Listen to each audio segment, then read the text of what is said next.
Tertúlia. Então, boa tarde a todos. Hoje é dia 10 de maio de 2015, é o Dia das Mães, não é isso? Viva as Mães! É um domingo, é o verbete de número 3.383, ele tem 6 páginas, 45 logias e 16 máximos. O tema, projetabilidade reciclogênica, e foi elaborado segundo a especialidade autorreflexologia. Quem redigiu o verbete é a veteraníssima Tatiana Lopes. Peraí que eu me perdi aqui. A Tatiana Lopes, ela é graduada em Bibliotecotomia, brasileira, natural de Uberaba, Minas Gerais, voluntária da Conscienciologia desde 2002, docente da Conscienciologia desde 2004 e tenepsista desde maio de 2014. A projetabilidade reciclogênica é a habilidade de a consim, homem ou mulher, vivenciar a projeção lúcida capaz de desencadear ou promover alguma virada evolutiva, cosmoética e prioritária, amplificadora da autoconsciencialidade.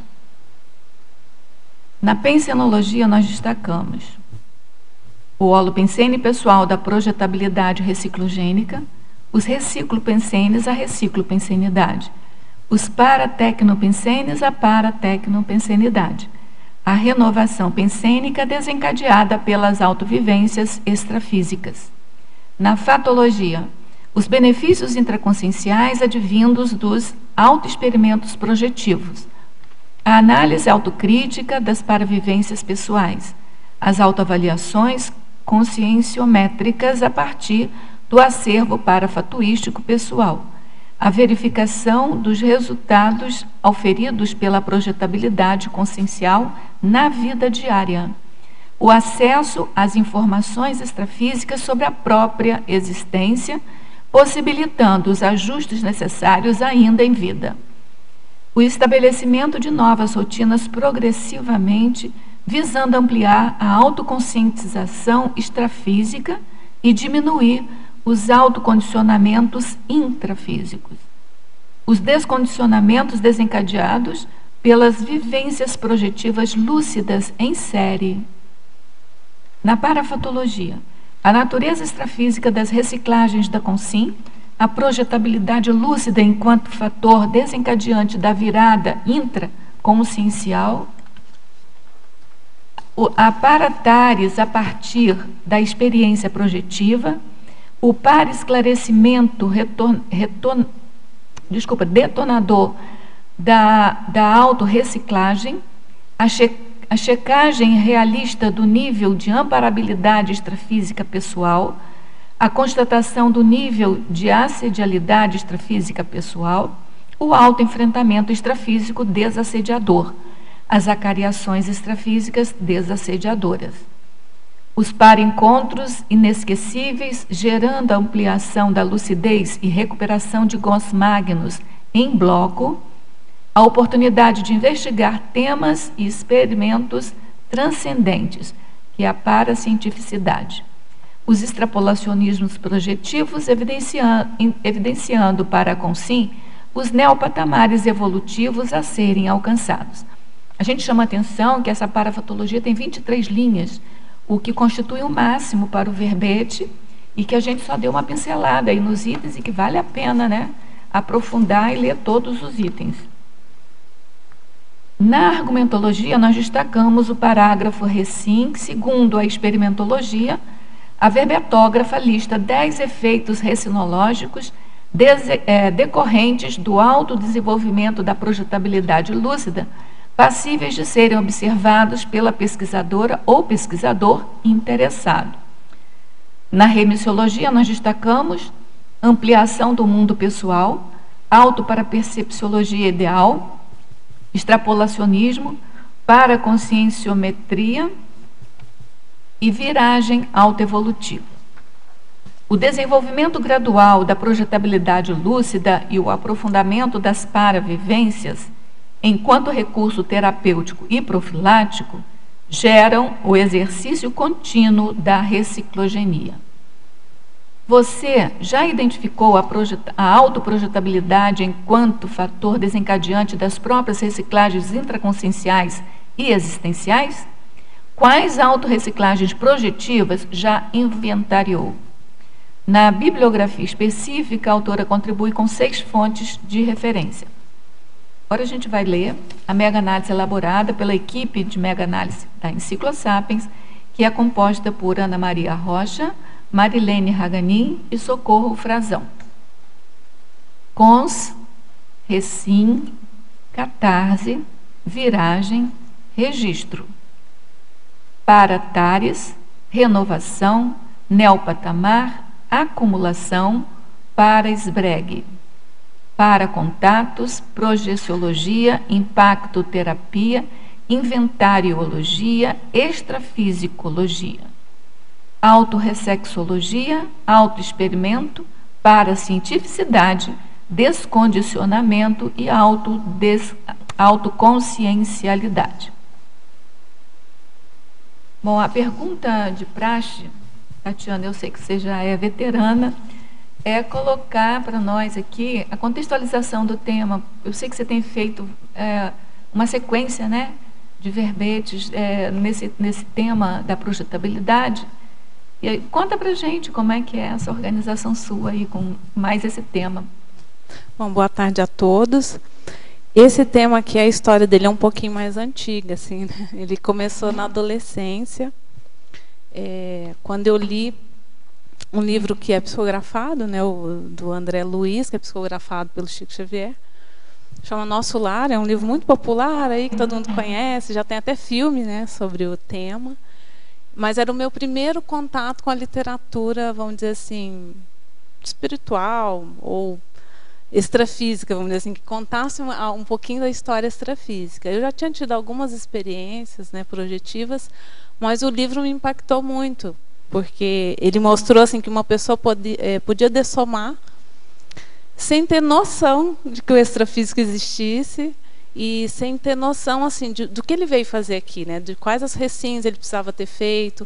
E aí o livro mostra toda essa jornada dele, primeiro na baratrosfera, ele passa alguns anos na baratrosfera, aí fazem o resgate dele da baratrosfera quando ele abre, né, a guarda e pede ajuda, ou seja, ele se abre, né, para o auxílio extrafísico, e todas as recins que ele fez, né, vamos dizer assim, na nova localidade que ele passou a habitar, que era lá o Nosso Lar, que era uma comunidade de transição, era mais um hospitalzão, né? Mas assim, eu achei muito interessante todas as recins que ele fez após a dessoma. E me chamou a atenção assim, mas por que ele não fez todas essas recins aqui, enquanto ele estava aqui na vida intrafísica, né? Então assim, ele teve que amargar anos ali na baratrosfera porque não fez essas recins.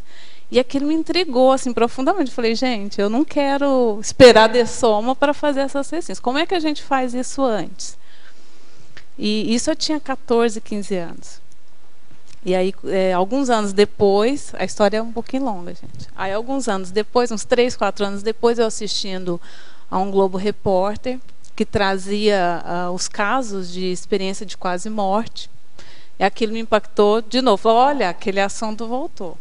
Ou seja, tem gente que quase dessoma, visita lá o extrafísico, tem aquele impacto, volta e muda. Ou seja, a pessoa faz essa recim enquanto está aqui. E aí eu pensei, nossa, essas pessoas têm muita sorte, né? Elas não precisaram morrer para poder fazer a recim. Eu falei, se eu tiver sorte, um dia eu vou viver uma EQM.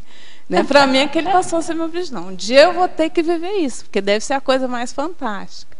E aí, alguns anos depois, passou ele 2, 3 anos, aí eu conheci a projeciologia, eu falei assim, gente, pronto, está aí a resposta, né? Não precisa dessomar, não precisa ter um acidente, uma experiência de quase morte para você fazer essas recins. Na verdade, a projeção da consciência é uma EQM saudável, saudável. Né? Porque as outras são patológicas. Sim, são patológicas. Ela é super saudável, você faz, né, no aconchego do seu lar, e você faz pela sua vontade, que eu achei fantástico. Eu achei isso assim, a maior tecnologia já inventada foi a projeção, que eu falei, gente, aí eu vou lá no extrafísico, pego as informações que eu preciso pegar para voltar para cá e fazer as recins que eu preciso ao longo da vida, de modo gradual, sem precisar de nenhum impacto, né, mais forte assim, e de nenhum puxão de orelha mais substancioso, para poder fazer essas recins.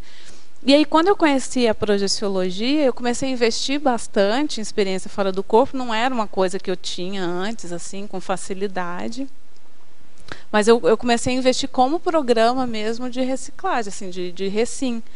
E o resultado, depois de 15 anos já aplicando técnicas projetivas, tendo lá uma série de vivências projetivas, eu resolvi fazer um inventário, né, de todas as experiências que eu tinha tido, quais as recins que elas tinham gerado, qual que era o impacto que tivesse diretamente relacionado a essas experiências. E aí eu transformei isso num artigo que a gente publicou aqui na Homo Projector, que foi a revista científica que o IPC lançou no ano passado, durante o congresso lá de projeciologia, o Congresso Internacional de Projeciologia. Eles lançaram a revista. E os anais do Congresso têm esse artigo, que até tem aqui na bibliografia do verbete. E aí eu resolvi transformar essas experiências também no verbete para dar um alcance maior, né, para que outras pessoas pudessem ter essa noção também de o quanto a projeção é uma ferramenta assim, super interessante, de a gente fazer recim, da gente fazer uma atualização o tempo todo do que a gente viu lá no extrafísico, do que a gente se planejou para fazer aqui, e chegar aqui e fazer de fato, né? Realmente executar a ProEx e, enfim, aplicar tudo aquilo que a gente se planejou no extrafísico. Muito bom, muito bem, a história é muito boa. Nada como um bom curso intermissivo, né? Que você vai observando tudo que ocorre ao lado e vai aproveitando, né? Então, a verbetógrafa, a professora Tatiana, Fatologia, página 43, quinta linha. Quais as principais causas para consim demonstrar o ato de desprezar e sepultar o conhecimento do conteúdo parafenomênico ou da mensagem multidimensional? Olha, eu vejo assim que uma das principais fatores das pessoas desprezarem é o fato de não registrar. O primeiro deles, assim, não prestar atenção, não registrar. Às vezes até acha interessante na hora que tem aquela vivência, mas não registra. E o que eu vejo, pelo menos na minha experiência, é que o acúmulo de registros, depois você vai revisitar esses registros e você vai começar a ver um encadeamento lógico entre eles, né? Que às vezes uma experiência que você teve há 5, 6 anos atrás tem relação com uma questão que você está vivenciando agora. E agora que você está tendo a resposta daquela vivência, ou a continuação, vamos dizer assim, da historinha que começou lá atrás. Então, assim, esse encadeamento lógico, essa visão de conjunto, ela a gente só consegue ter registrando as nossas vivências. E uma maneira da gente banalizar isso é simplesmente não anotar, não registrar essas vivências que a gente tem. Outra coisa também, a pessoa não presta atenção. Então, ela acorda, já levanta, né, já vai para a vida corrida do dia a dia e não presta atenção nas vivências que ela teve ao longo da noite, por exemplo. Outra coisa, a pessoa também não se predispõe a ter esse tipo de vivência, né? Não faz uma técnica projetiva, não se coloca à disposição ali dos amparadores, ou seja, não usa a projeção como uma ferramenta mesmo de trazer informação aqui para o intrafísico. Um dos valores que eu tinha quando criança, que eu considero uma ideia inata, era assim, as informações mais relevantes não estão aqui no intrafísico, elas estão no extrafísico. O problema é como acessá-las. Vamos dizer assim, a minha inquietação era como é que a gente acessa essas informações. Eu sabia que lá é que estava a resposta. Tanto que desde criança eu prestava muita atenção nos meus sonhos. Assim, eu não chegava a anotar, mas assim, eu prestava atenção, eu tentava interpretar, eu tentava entender qual que era a mensagem que estava ali naquele conteúdo. Então, assim, sempre foi um valor. Então, a pessoa dá valor para essas vivências dela, né? Porque, assim, se deixar no dia a dia, a gente esquece mesmo. Agora, na família, você tinha incentivo para ficar pesquisando, questionando sobre essas coisas, ou você fazia isso sozinha? Não, eu fazia sozinha. Por isso que eu considero ideia inata. Assim, a minha família não tem religião, né? O máximo de religião assim que eu tinha era minha avó, que era evangélica, mas assim, aquilo, as histórias, meu avô era um ótimo contador de histórias. E ele contava muitas histórias da Bíblia. Eu achava interessantíssimo, como história, né? Mas eu falava, vó, isso aí não, né, não cola muito. Não, isso aí é uma história, não tem vamos dizer assim, um respaldo na realidade. Mas assim, não tinha nenhum incentivo assim para pensar na extrafisicalidade, na multidimensionalidade. Mas uma coisa que me chamava a atenção era assim, em 86 para mim foi um ano marcante. Eu tinha 9 anos e 3 pessoas da minha família, assim, que eu tinha proximidade, dessomaram, assim, curto espaço de tempo. E aquilo me fez pensar muito, né? Quer dizer, e aí daí? O que acontece? O que acontece depois que a pessoa dessoma? Eu achava engraçado assim, que tinha umas primas que moravam perto de casa e o irmãozinho delas, pequenininho, morreu. Dessomou. E elas vieram me perguntar, o que acontece agora? O que vai acontecer? Vieram perguntar para mim, né? Eu com 9 anos, e eu explicava, não, sabe o que acontece? Não muda muito, não. A pessoa continua existindo, dava aula, né? Continua existindo, ela continua pensando, continua... É mais ou menos igual aqui, a diferença é que está num outro lugar. Né? E nesse período eu tive vamos dizer assim, o meu primeiro contato com consciex, assim, com recém-dessomado, que era uma das pessoas que dessomaram um tio. E aí eu tive contato com ele, falei, ué, tio, mas o que você está fazendo aqui? Você não morreu, né? E ele falou, não morri não, olha aqui, pega aqui, você vai ver que eu ainda estou vivo. Então, assim, aquilo tudo, isso me deu uma certeza, né? Eu já tinha uma convicção de que existia a multidimensionalidade, a extrafisicalidade, mas aquilo me deu uma confirmação de que realmente a pessoa continua existindo. Cheguei a contar para os meus pais, mas eles não deram muita bola. Agora a gente está aqui tentando passar informação, né? Porque né? isso é importante para todo mundo, né?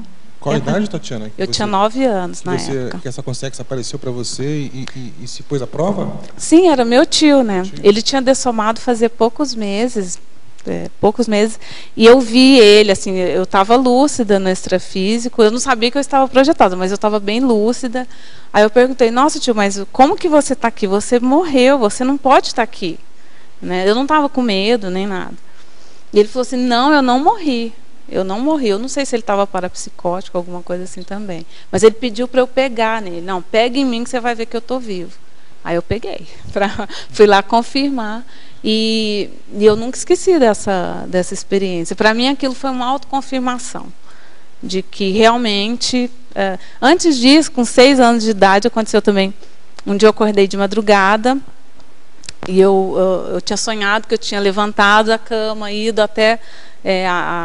a rua, né, de madrugada, e vi lá uma cena. E o meu impulso era, eu tenho que sair agora e lá ver se aquela informação aconteceu mesmo. Então, assim, eu tinha uma noção, já com 6 anos de idade, eu tinha uma noção de que o que acontecia nos sonhos não era sonho, poderia ser realidade, entendeu? E essa experiência com meu tio recém-consciex, para mim, foi uma confirmação daquela suspeita ou daquela certeza que eu tinha, né? Vamos dizer assim, daquela convicção que eu tinha de que existia o extrafísico, enfim, de que as pessoas continuavam existindo. Para mim foi uma confirmação. Você falou que nesse ano de 86 morreram 3 pessoas. A outra terceira pessoa tinha relação com o teu tio? Tinha relação comigo, mas assim, ela não era tão próxima quanto um primo que era vizinho nosso, ele dessomou afogado, e o outro tio também morreu de acidente. E o terceiro que dessomou era uma pessoa que não era tão próxima, mas assim, 3 dessomas, uma depois da outra, para mim impactou. E o interessante, né, o Projeciologia foi lançado em 86, só para chancelar, né? Constar, você tem uma técnica de caderninho do lado porque você é servidora pública, né? Você tem horário e tal. Como é que você faz para registrar de manhã? Eu acordo muito cedo, assim, eu acordo geralmente 5 horas da manhã, 5h30. Eu só trabalho à tarde e noite. Mas de manhã eu acordo cedo porque eu faço TENEPS às 6 da manhã. Então, eu geralmente acordo às 5, 5h30, então eu faço os registros antes da TENEPS. E aí você já vai no embalo. Já vai no embalo, né? Vamos lá que a gente tem uma série de perguntas aqui para você. Tecnologia, página 44, última linha. Poderia exemplificar algumas das técnicas interpretativas da parafenomenologia? Técnicas interpretativas. Então, você vai registrar as experiências que você teve, o ideal é que a pessoa estude sobre o tema projeciologia. Por exemplo, tem o tratado Projeciologia, né, do professor Valdo, que ali traz uma série de informações sobre o tema. Assim, ele é muito completo. E ali a pessoa vai estudar para dar o nome, por exemplo, para o fenômeno que ela teve. Que tipo de projeção você teve? Né? O que aconteceu ali durante a experiência extrafísica? Que tipo de parafenomenologia aconteceu? Então, assim, a pessoa usar a teoria para entender e interpretar a vivência que ela teve. Agora, assim, muitas vezes a gente não vai conseguir interpretar 100% daquela experiência. Às vezes a gente vai ter que ter outras experiências parecidas para a gente chegar a alguma conclusão. Então, assim, muitas vezes o próprio acúmulo de experiências vai dar essa, vamos dizer assim, esse know-how de interpretação das vivências. Mas eu acho que é fundamental a gente estudar mais profundamente o assunto. Em mitologia, página 45, final da primeira linha, quais são as principais autodesmistificações que devem ser feitas em relação à projetabilidade lúcida? Aqui... Bom, em relação à projetabilidade lúcida, as pessoas têm muitos mitos, por exemplo, de que se ela se projetar, ela não vai conseguir retornar, se ela sair do corpo, alguma consciência pode partir lá o cordão de prata dela e ela não vai conseguir retornar. Enfim, tem uma série de mitos aí, ou se ela sair do corpo, ela vai estar mais vulnerável às consciências, alguma consciência patológica, enfim, tem uma série, cada um vai ter a sua, né? Cada um vai ter seus mitos, e eu vejo que o estudo vai diminuindo esses mitos. E a própria vivência projetiva também você vai vendo o que é mito, o que é realidade. Agora aqui no verbete, no contexto do verbete, eu estou me referindo às autodesmistificações. Né? Ou seja, você quando sai do corpo, você tem contato com você mesmo. Como que você é de verdade, assim, na realidade, enquanto consciência. Ou seja, como que é a consciência Tatiana lá no extrafísico, né? E não a consciência que se manifesta aqui. E eu vejo assim que na experiência projetiva várias autodesmistificações foram feitas, né? Porque você sai do corpo, você vê como que você se manifesta, quais são suas tendências, e muito do que a gente manifesta aqui não faz parte da nossa realidade consciencial. Muita coisa é condicionamento, o próprio holopensene intrafísico às vezes faz a gente manifestar de determinada forma, que fora do corpo a gente vê que a gente é muito mais do que isso. Então eu vejo que assim, no contexto do verbete, o mais importante eu vejo que são as autodesmistificações. Professora Tatiana, Parafatologia, página 44, terceira linha. Essa pergunta vem da Alemanha para você, tá? A antecipação extrafísica de vivência potencialmente traumática, preparando a consciência para determinado evento inevitável. Aí ela explica um caso dela. Passei por uma situação de pré-cognição, onde vi uma sequência de cenas de um acidente comigo na neve, segundo antes do mesmo acontecer. Dependia de mim desistir de descer, eu apenas desejei que aquilo tudo fosse fruto da minha imaginação e me lancei de encontro ao pior, ao invés de impedir que o acidente acontecesse. Como avaliar se foi uma antecipação extrafísica de um evento inevitável, visto que uma série de acontecimentos positivos se sucederam posteriormente, como, por exemplo, eu ter encontrado a conscienciologia online no período de recuperação? Ou foi mesmo apenas falta de lucidez eu não ter evitado o acidente? Olha, analisando o caso aí, eu vejo que foi falta de lucidez mesmo, porque assim, foi feito o aviso, né? Nesse caso aí, eu vejo que não era inevitável. Porque assim, ela tinha opção de não descer a ladeira lá. A dúvida dela é que no período de convalescência que ficou lá, ela conheceu a conscienciologia, mas os meios não... os meios não justificam os fins, né? Quer dizer, os amparadores alertaram ela do que poderia acontecer e eles deram a chance. Quando eu falo aqui do inevitável, por que eu coloquei essa questão aqui? É uma vivência que eu tenho com relação ao meu pai. Ele dessomou em 2008, ele teve um AVC, né? E no caso dele específico eu vejo como inevitável. E eu já vi outros casos, né, em que a pessoa vai dessomar e ela é avisada com antecedência para ela organizar a vida, né? Fazer uma organização básica ali da vida para ter uma dessoma melhor, né? Se preparar para a dessoma. E mais ou menos uns 2 meses antes dele dessomar, eu vi ele numa das dinâmicas. Eu estava numa dinâmica parapsíquica aqui em Foz, e eu vi, numa clarividência, eu vi meu pai. Eu falei, o que meu pai está fazendo aqui? Né? Ele é consim, está fazendo o que aqui? E aí, 2 meses depois, ele teve o AVC e tudo, dessomou. Aí, 2 meses depois que ele tinha dessomado, eu encontrei com ele no extrafísico, ele já estava lúcido, já sabia, né, que tinha dessomado, ou seja, ele estava bem, e me contou da experiência que ele tinha tido 2 meses antes de dessomar. Né? Ele falou, olha, eu tive um aviso de que isso tudo ia acontecer, que era para me preparar, e você estava lá, né? Você estava junto, né? Então, por isso que eu interpretei que era lá a vivência que a gente teve lá na dinâmica. E ele contou que foi muito importante essa experiência, porque ele teve como fazer um ajuste básico ali, né, preparando para a dessoma logo em seguida. Nesse caso era inevitável, agora no caso dela, acho que poderia ter sido evitado. Eu assim costumo dizer que o ser, quer dizer, o condicional na vida humana é bem complicado, né? Complexo. Poderia ser que ela, sem sofrer esse acidente, encontrasse um amigo lá embaixo e ele falasse, de algum modo, falasse da Conscienciologia. Agora, uma certeza eu tenho, os amparadores aproveitam tudo. Com certeza. Até o berro do boi. Com certeza. Então, já que ela tinha sofrido aquele acidente, eles aproveitaram aquele momento. Sim, já que ela estaria repensando, né? Porque Isso, ela foi avisada, foi lá, né? Teve o acidente, ela teria um bom tempo para repensar, né, as posturas dela. Então, pode ser as 2 alternativas, mas uma coisa é certa, independente de poder ser evitável ou não, ela aproveitou bem e o amparador aproveitou melhor ainda aquela ocasião, né? É verdade, eu concordo que os amparadores aproveitam tudo, né? Então, a gente dá muito trabalho para eles, né? Enfim.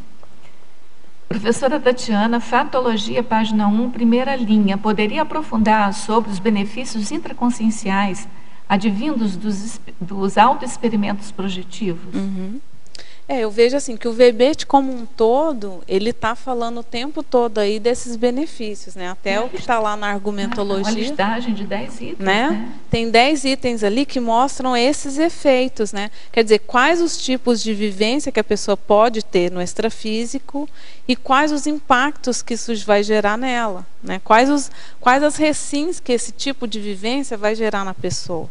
Então, se você der uma olhada lá na argumentologia, né, você vai ver aí todas as recins. Eu tentei colocar aqui, ser bem exaustiva, mas assim, eu foquei mais na minha experiência, né, naquilo que eu tenho de experiência, de vivência extrafísica e de recim decorrente dessas vivências. Não sei se ao longo do verbete a gente vai aprofundando. Mais, né? Professora Tatiana, Fatologia, página 43. 4ª linha de baixo para cima. Na sua experiência, qual seria a melhor maneira para o estabelecimento de novas rotinas progressivamente, visando ampliar a autoconscientização extrafísica e diminuir os autocondicionamentos intrafísicos? Eu vejo que é através aí da aplicação de técnicas projetivas. A gente já está com um livro na Editares, ele já está em produção. Eu penso que dentro de poucos meses aí ele já vai estar disponível. Nesse livro a gente fala justamente disso, do desenvolvimento da projetabilidade lúcida. Qual que seria esse passo a passo? E um dos capítulos que a gente coloca é as etapas de desenvolvimento da projetabilidade. A gente e você? A gente, eu e os amparadores. A gente não escreve nada sozinho, mas o livro é individual. Eu assino. Você assina, eu você é assino o livro. Por ele. Isso. Tem que tirar a responsabilidade dos amparadores aí. Aí, nesse capítulo, eu coloco como técnica a pessoa não começar direto aplicando técnica projetiva. Então, ela vai gradualmente, por exemplo, aprendendo treinando a acordar de madrugada, fazer registro dos sonhos, fazer técnicas energéticas, para só depois, quando ela já tem esse hábito, né, de levantar de madrugada, de anotar os sonhos e tal, que aí ela vai começar a aplicar técnicas projetivas. Porque se ela vai direto para as técnicas, pode ser que ela não tenha tanto gás para continuar, né? Então, no passo a passo lá que eu vou colocando, ela gradualmente vai criando esse, vamos dizer assim, esse holopensene, essa rotina de aplicação, ou vamos dizer assim, de olhar para a extrafisicalidade. Uhum. Em Parafatologia, página 44, terceira linha de baixo para cima. Qual a melhor conduta a ter posteriormente dos extrapolacionismos extracorpóreos, apontando formas mais evoluídas de manifestação consciencial? Uhum. Esses extrapolacionismos extracorpóreos é toda aquela experiência que não é o seu habitual. Então, por exemplo, uma pessoa que nunca teve uma projeção lúcida. O que é uma projeção lúcida? É aquela projeção em que você sabe que está projetado. Você sabe que você está vivenciando uma experiência extrafísica, você sabe que você está de psicossoma.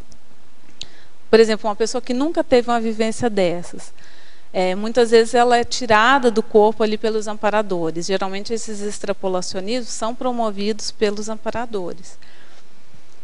Isso para ela é um extrapolacionismo. Se ela nunca vivenciou isso, se isso não é o habitual dela, a gente pode considerar essa vivência como um extrapolacionismo. Ou seja, é toda aquela experiência que você tem, multidimensional, parapsíquica, que não é o seu habitual. E esse tipo de experiência, ele promove um impacto, porque como não é o seu habitual, ele vai além das suas capacidades atuais. Mas ele mostra, ao mesmo tempo, para onde que você pode se encaminhar. Ou seja, ele dá uma prévia do futuro, né? Então, ele mostra para você o que você é capaz de fazer enquanto consciência.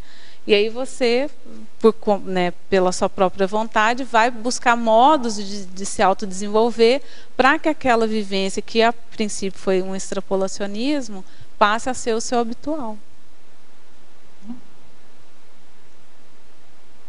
Na enumerologia, página 45, sexta linha, como realizar o aprimoramento da conduta pessoal pela paracorrigenda cosmoética? A pessoa sai do corpo. Aí os amparadores mostram para ela alguma coisa lá que ela não está muito cosmoética, que ela não está indo muito bem. E aí você volta, né, para o corpo, reflete sobre aquele assunto, sobre aquela paracorrigenda lá que você teve, e aí você vai ajustar a sua conduta pessoal, né? Essa é uma das funções aí primordiais que eu vejo da projeção. Ela vai mostrar a sua realidade. Ela vai mostrar, vamos dizer assim, a vida como ela é, né? O que está pegando, o que você tá tendo de conduta, porque no extrafísico fica tudo muito escancarado assim. Então, assim, o que você está tendo de conduta, até pensênica, que não é o mais adequado. E aí você volta para o intrafísico, reflete sobre aquele assunto e começa a tomar ações para mudar aquela conduta. Professora Tatiana, poderia elucidar o único item da paradoxologia, página 45, o paradoxo da projetabilidade lúcida? O paradoxo da projetabilidade lúcida é que a pessoa sai de si para então tomar contato com a própria realidade. Então, assim, se a gente só tem essa visão intrafísica, a nossa visão da nossa própria realidade, ou seja, da nossa própria consciência, eu vejo que ela fica muito limitada. Se a gente sai do corpo, a gente tem como ver algumas nuances da nossa consciência que aqui no intrafísico ela não vai manifestar, né? Muitas vezes a nossa manifestação é muito superior à que a gente tem aqui, né? Ou o contrário, às vezes você está tendo alguma manifestação patológica que para você não está clara aqui no intrafísico, e quando você sai no extrafísico aquilo fica escancarado. Então você tem como rever as suas posturas, porque você passa a ver, vamos dizer assim, de forma mais realista como que é a sua manifestação. Em Parafatologia, página 44, 11ª linha, poderia expandir sobre a relação existente entre o paracontato com o ser de luz e as transformações mais intensas e duradouras dos equemistas? Tem um livro que, para mim, assim, eu achei muito interessante. É uma pesquisa, deixa eu ver se eu coloco aqui. É um pesquisador americano, Dr. Melvin Morse, ele é médico, escreveu esse livro Transformados pela Luz, em que ele coloca as pesquisas que ele fez com pessoas que passaram pela EQM na infância, mas ele fez essa pesquisa com os adultos que passaram pela EQM na infância. E ele queria ver assim, qual foi o impacto dessa experiência na vida adulta. E é muito interessante. O relato da experiência, vamos dizer assim, da pesquisa dele é muito interessante. Ele faz o seguinte, ele pega esse grupo de controle, ele compara com outros grupos, com pessoas que vivenciaram a EQM, mas que não tiveram contato com o ser de luz, pessoas que tiveram experiências traumáticas ou de quase morte, assim, chegaram próximas à morte, mas não tiveram nenhum tipo de experiência parapsíquica, pessoas que tiveram contato com o ser de luz, mas que não foi através da EQM, foi através da projeção. Então, assim, ele compara esse grupo de EQMistas com vários outros tipos de pessoas, e ele faz as comparações, né? E outra coisa que ele verificou é que algumas dessas pessoas com quem ele teve contato, que passaram pela EQM na infância, não tinham noção de que tinham passado por uma EQM. Foi o médico que contou para elas, olha, você teve uma EQM. Eu tive uma EQM. Essa experiência mística que você teve, ela chama a experiência de quase morte. Então, muitos nem tinham noção de que aquilo era uma EQM. Outra coisa, os efeitos, né, na vida adulta, que ele chama de efeitos duradouros. Ele chama de duradouros e significativos. Então, assim, a maior parte desse grupo, ele tinha baixo nível de ansiedade em relação à morte biológica, tinha uma capacidade ampliada de entendimento, percepção e compreensão da realidade. A maioria tinha capacidade parapsíquica, que pelo jeito foi desenvolvida ali, e tinha também um senso de propósito nas próprias vidas, né? E a maioria deles, assim, tinha uma vida muito tranquila, se dedicava a algum tipo de assistencialidade, a algum trabalho voluntário, enfim, as pessoas tinham uma manifestação mais saudável do que os grupos normais, vamos dizer assim. E por que eu mencionei essa historinha aqui, né, a questão dessa pesquisa no verbete? Porque eu vejo assim que esse encontro com o ser de luz é um exemplo de projetabilidade reciclogênica. No caso aqui, ela foi documentada, né? Ela foi uma pesquisa documentada. E qual que é a conclusão que o autor chega? Que é o encontro com o ser de luz que promove essas reciclagens, não é a EQM. Né? Isso que eu achei mais interessante.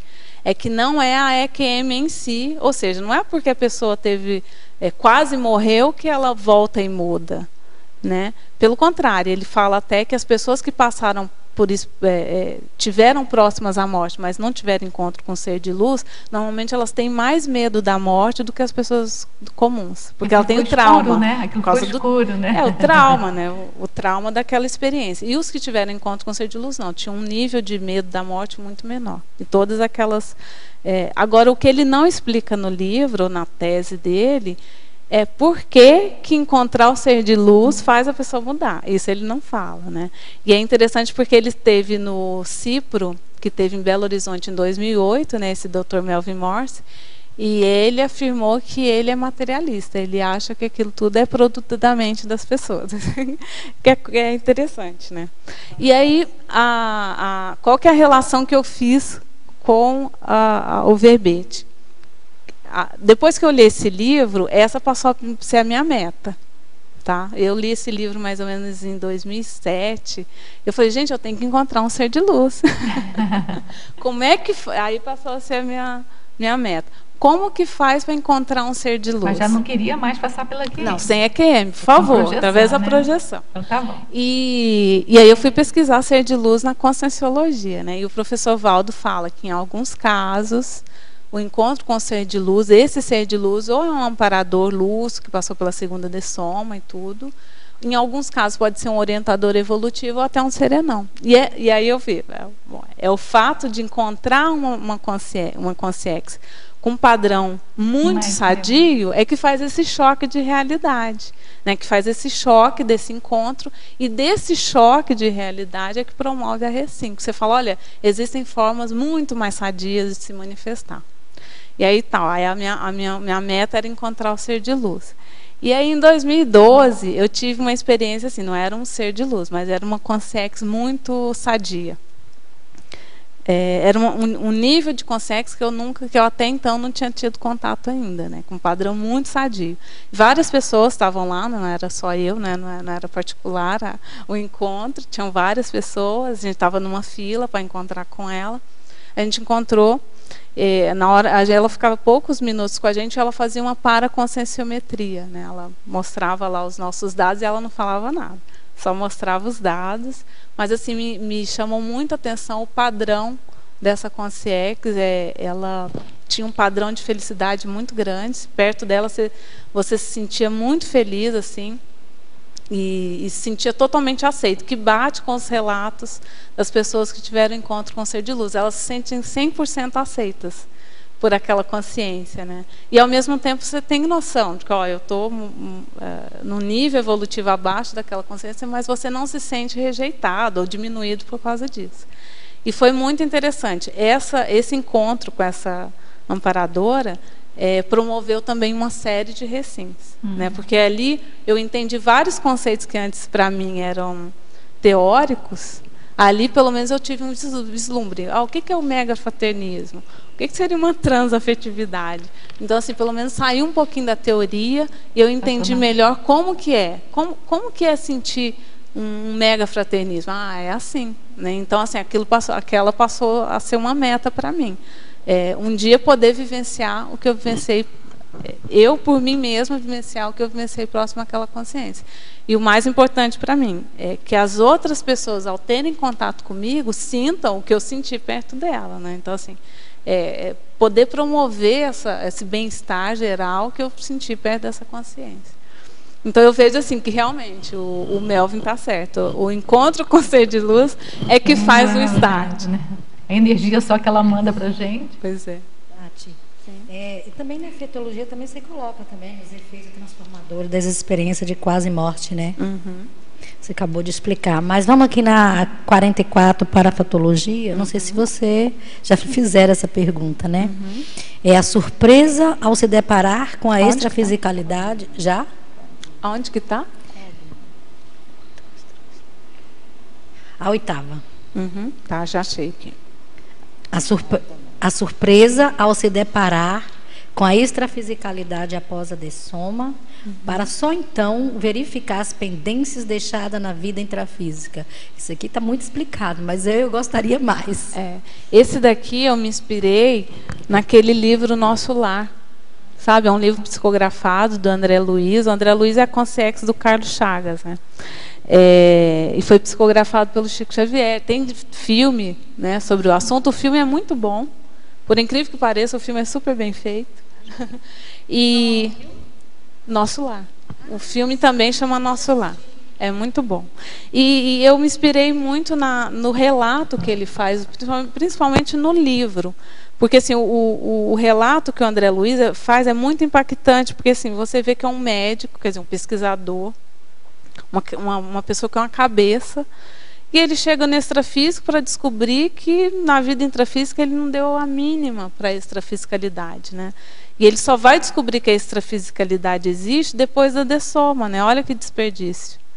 Né? Ele poderia ter acessado a extrafisicalidade em vida, feito uma série de recins, visto quais eram as prioridades ali, inclusive no livro fica claro que ele dessomou antes da hora, né, que foi um processo de suicídio lento. Ele custa entender por que ele era considerado um suicida lento, né, daí aos poucos ele vai entendendo. Ou seja, todas essas pendências que ele deixou durante a vida, ele poderia ter evitado se ele tivesse acessado as informações da extrafisicalidade em vida ainda. Não sei se ficou claro. Tatiana, você poderia falar um pouco mais, né, na parafatologia, página 44, 12ª linha, sobre os paraencontros inesquecíveis, gerando ampliação da lucidez e recuperação de cons magnos em bloco. Eu vejo assim que esse encontro de ser de luz eu colocaria nessa categoria, né, desses paraencontros inesquecíveis. E no meu caso eu coloco o encontro com essa consciência. Eu dei um apelido para ela de Platina, porque ela tinha um cabelo todo grisalho, bem branquinho assim. Aí eu dei o apelido para ela de Platina. Platina. Vamos continuar aqui, que tem bastante perguntas aqui. Ok.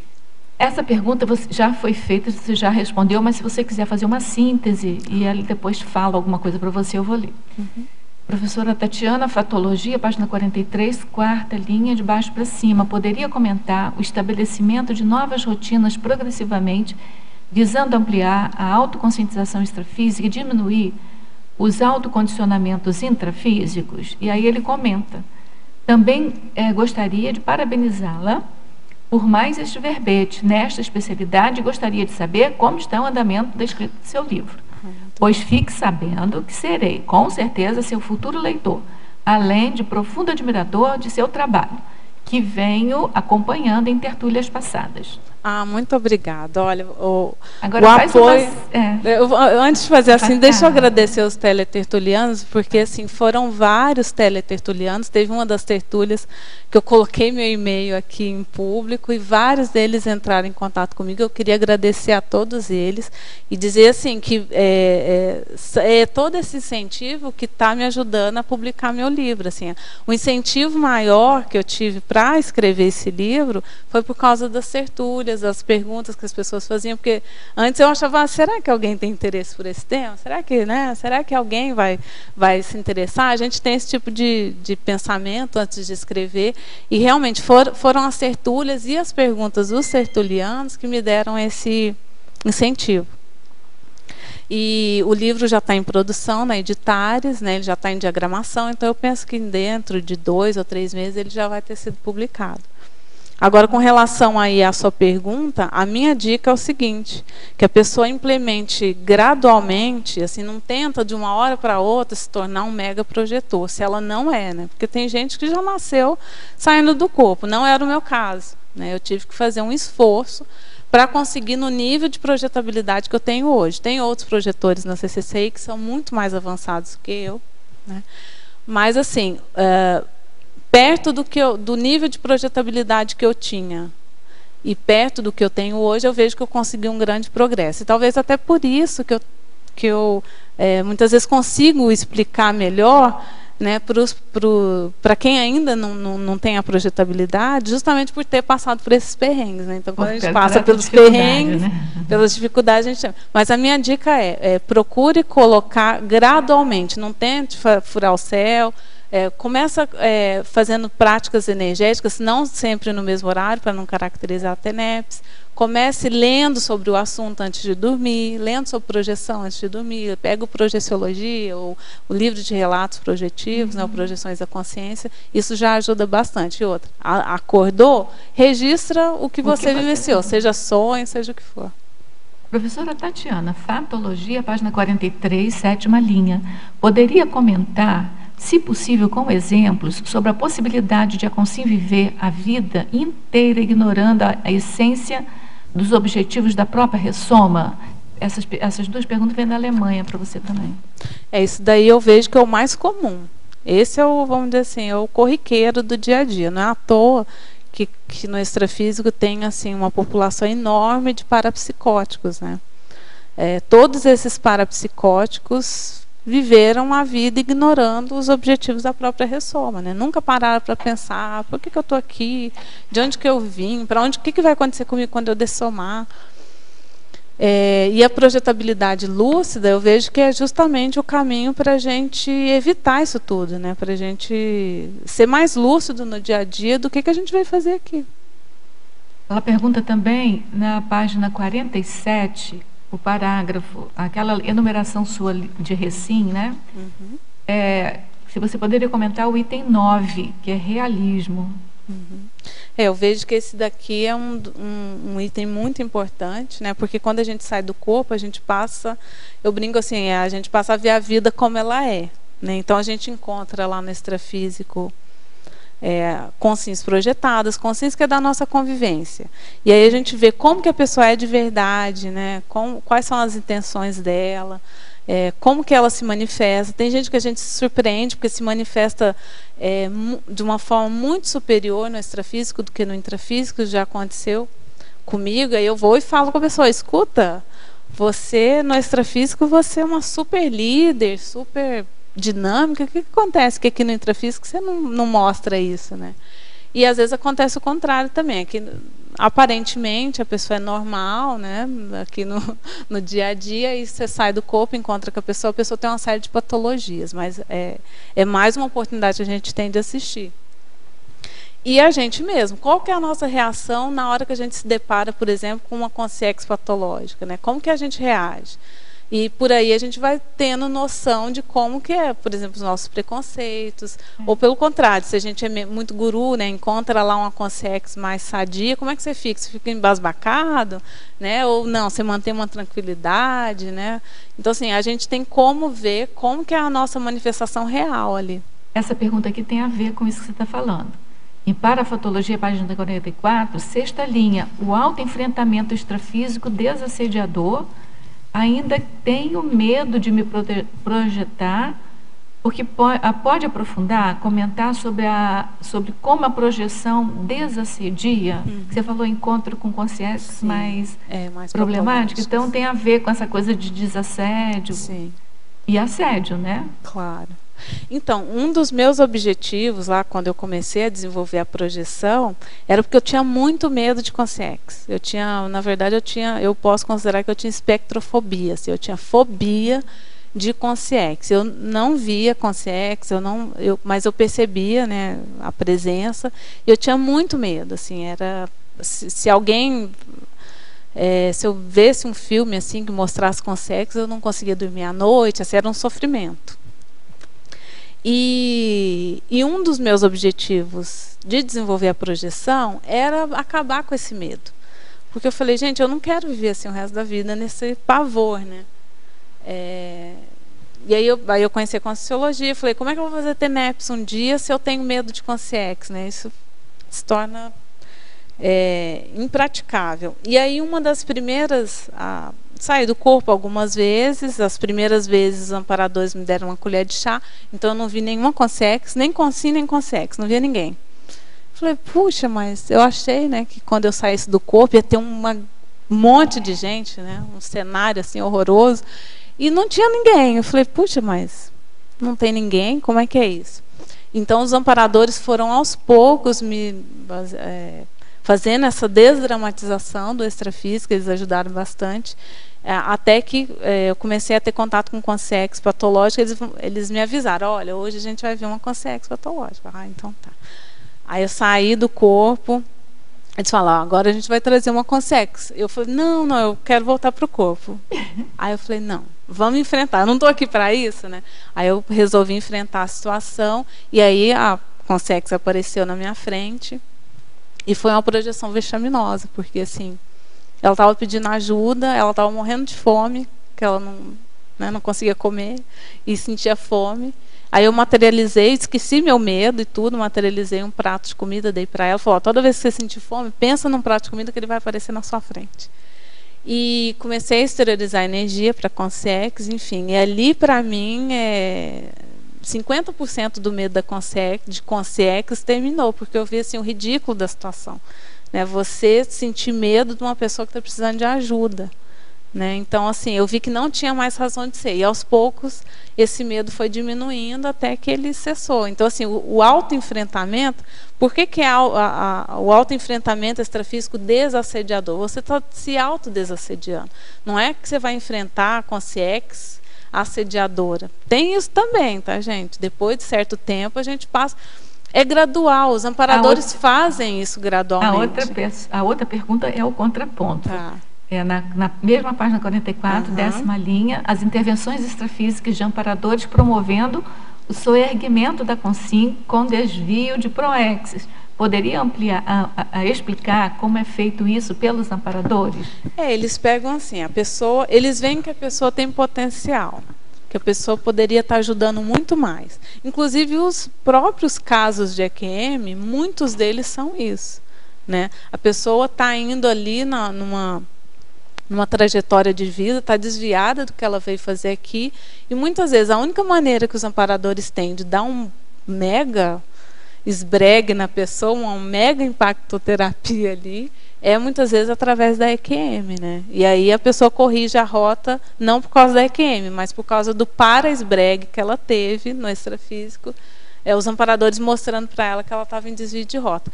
Mas eu vejo assim que em muitos casos, quando a pessoa chega na conscienciologia, a pessoa pensar, como que ela chegou na conscienciologia? Muitas vezes começaram, às vezes a pessoa não tem uma rememoração de projeção assim lúcida, mas ela começou a ter intuições, ela começou a sentir uma necessidade de buscar alguma coisa além, e muitas vezes é porque extrafisicamente os amparadores estão trabalhando com ela, né? Comigo mesmo foi assim. De uma hora para outra eu sentia assim, uma necessidade absurda de encontrar alguma coisa que eu não sabia o que era. Eu sabia que não era nada relacionado ao misticismo nem à religião, mas era alguma coisa relacionada à multidimensionalidade. E fui num lugar, fui no outro, não é isso, não é aquilo. Então, assim, muitas vezes os amparadores têm, né, fazem esse tipo de intervenção extrafísica, mas a pessoa não rememora a projeção. Mas vai lá e corrige a rota, né? De qualquer forma, houve a correção de rota. Professora Tatiana, para a fatologia, página 44, 7ª linha. A banalização das autoexperiências extrafísicas dificultando o desenvolvimento projetivo gradual. Favor aprofundar, se possível, com casuística própria, quais as autoexperiências que costumamos não valorizar. A percepção dos detalhes pode auxiliar na aceleração da projetabilidade gradual? Pode, né? Uma das dicas que a gente deu aqui é a pessoa registrar tudo que ela vivencia. Primeiro, antes de dormir, se predispor a registrar, dar uma ordem para o seu cérebro. Registre tudo o que acontecer enquanto eu estiver dormindo. Enquanto meu corpo estiver dormindo, eu quero registrar tudo o que acontece. Faz dessa ordem mental. Na hora que ela despertou, não levante imediatamente. Tenta relaxar e tenta rememorar o que aconteceu. Tenta voltar ao filme, né? Voltar o filminho e ver tudo o que aconteceu até o momento que você acorda. E aí você registra rememora aquelas informações, depois você registra. E esse registro é que vai começar a dizer para você assim, o que era sonho, o que era projeção. Você vai começar a separar o joio do trigo através dos registros, das anotações. E a banalização, para mim, é quando, primeiro, a pessoa não está nem aí para o que acontece para ela extrafisicamente, quando o corpo dela está dormindo, e muito menos registra, né? Ou seja, ela acha que tudo é sonho. Ela só considera projeção aquilo que é 100% lúcido, né? Que ela sabe que ela está projetada. Tudo que está fora disso, para ela, não é projeção, né? Até a gente defendeu, o primeiro verbete que eu defendi aqui foi sobre a hipoacuidade extrafísica, que fala justamente sobre isso. Então, se a pessoa quiser dar uma olhada, lá a gente mostra vários indícios de que a pessoa está tendo projeção, mas não está sabendo. Tatiana. Sim. No contraponto, também existem pessoas que acham que tudo é projeção. Ah, sim. Tem gente que acha que todos os... Eu não chamo mais de sonho, né? Hoje eu tive uma projeção. Acabaram-se os sonhos. Isso, tem isso também. E é um erro, né? Porque assim, a gente continua sonhando. E aí, por isso que é importante registrar, estudar a projeção, para você saber separar o que é sonho e o que é projeção. E tem a confusão do sonho lúcido, né? Tem o sonho lúcido é que é o problema. O sonho lúcido é que é problemático, porque às vezes a pessoa tem um sonho lúcido e realmente confunde com projeção, e é um tipo de projeção, na verdade, né? Mas está misturado. Nesse verbete, né, o hipoacuidade extrafísica, a gente destrincha bem qual que é a diferença, né, da projeção semiconsciente para o sonho lúcido. Professora Tatiana, na ciclologia, página 45, 3ª linha, o ciclo virtuoso, experiência projetiva, achados instigantes, catálise automotivacional. O ciclo acima me fez lembrar de uma projeção bastante esclarecedora. Enquanto hiperconsumista, tive uma projeção em que uma consciência amparadora me dizia que ali no extrafísico o dinheiro era dispensável. Depois dela, a minha postura diante do dinheiro ficou mais assertiva, contribuindo para a autossuperação do hiperconsumismo. Você já deu a resposta. Ela já deu a resposta. Então... Mas vamos lá no ciclo. Então, o ciclo, né? O ciclo experiência projetiva, achados instigantes, catálise automotivacional. Eu vejo que é isso. Quanto mais experiências projetivas você tem, você vai acumulando lá experiências projetivas. Aquilo vai te trazer uma série de informações, né? Você vai ver ali um monte de informação interessante, tal, uma projeção se conectando com a outra, e isso vai aumentar a sua motivação para continuar tendo mais experiências projetivas, né? Por isso que é um ciclo.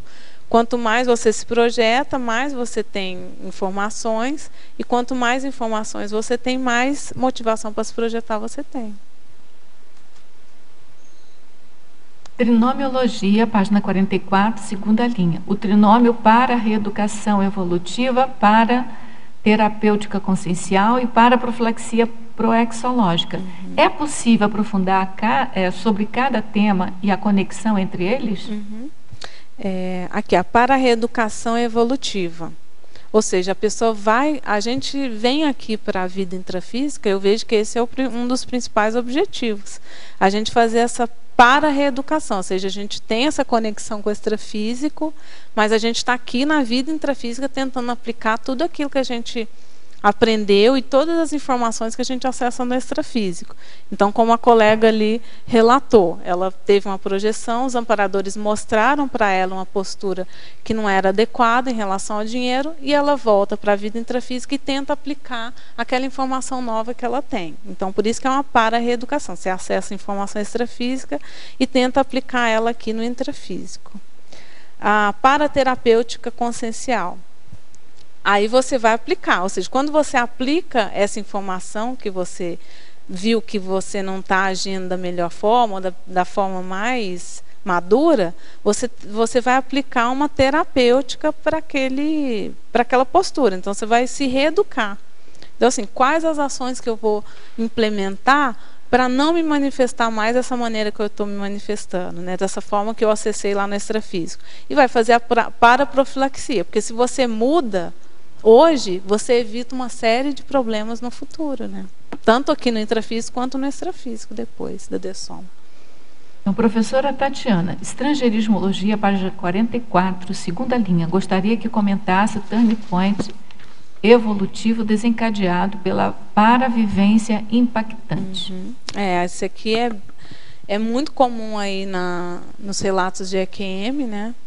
A pessoa tem vários relatos, né? Tem um outro livro aqui que é bem conhecido também, do Raymond Moody.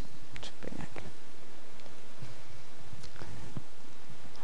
A Vida Depois da Vida, que ele traz uma série de relatos de pessoas que passaram pela EQM e que fizeram esse turning point evolutivo, né? Quer dizer, a pessoa tem lá uma paravivência impactante e ela muda completamente a rota de vida dela. E aqui no caso aqui nosso, né, da conscienciologia, a gente também tem paravivências impactantes, óbvio, se a pessoa está predisposta, se ela está querendo se reciclar, e também promove, não necessariamente a pessoa precisa passar pela EQM, né? Várias vivências impactantes fora do corpo podem fazer com que ela mude completamente a rota, o modo dela viver a vida, ou a trajetória que ela está vivendo a vida dela. Em Pensenologia, página 43, quinta linha. Exemplifique, por favor, a renovação pensênica desencadeada pelas autovivências extrafísicas. Você sai do corpo, você passa a ver a vida humana com outros olhos, né? Você,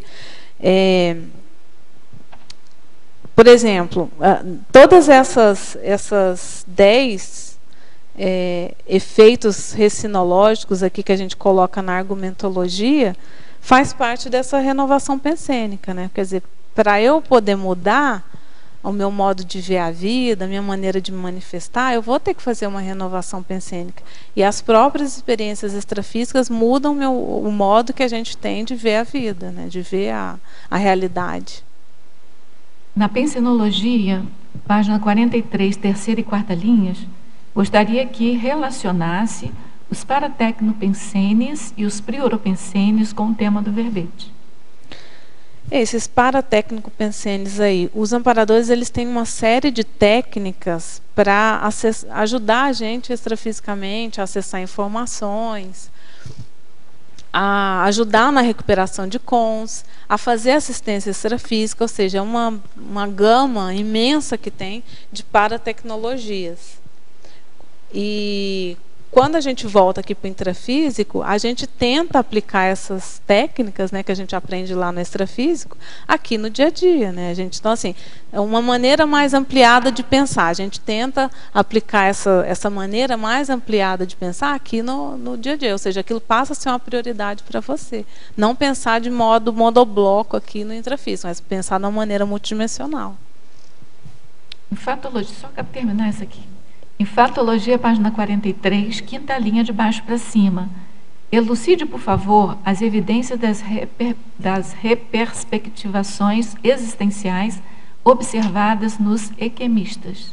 Aí eu vou recomendar para a pessoa a leitura desse livro, Transformados pela Luz. É de um pesquisador americano, um médico americano, ele chama Melvin Morse.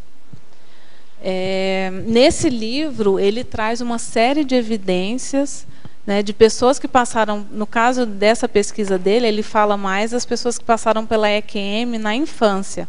Ele analisou esses adultos que na infância tiveram esse contato com o ser de luz através da EQM e quais foram as repercussões, ou seja, quais são as evidências de que essas pessoas passaram por uma mega reciclagem de vida ou por um modo diferente de viver a vida, mais saudável, né, através desse encontro com o ser de luz.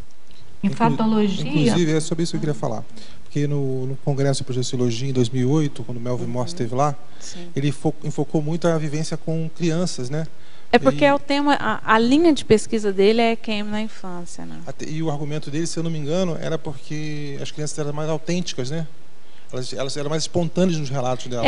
Ele optou por pesquisar a EQM na infância porque as crianças não têm vamos dizer assim, um referencial teórico sobre a EQM. Então, assim, ele acha que essas experiências na infância são mais autênticas porque não há todo, né, um repertório de teoria sobre a EQM, né? Então, assim, ele considera esse tipo de experiência mais autêntico do que a EQM nos adultos. Por isso, algo que eu entendi, né, ele optou pela pesquisa da EQM nas crianças. E embora ele seja materialista, a contribuição dele é muito valiosa. Não, valiosíssima. Inclusive tem um site, né, sobre isso que ele tem esses relatos, né? Sim. Os desenhos, né, as crianças. Tem os desenhos das crianças mostrando. Obrigado por ter me rememorado desse pesquisador que eu já tinha esquecido. Em fatologia, página 43, penúltima linha, poderia falar acerca dos descondicionamentos desencadeados pelas vivências projetivas lúcidas em série? Uhum. Você andou falando alguma coisa? Sim.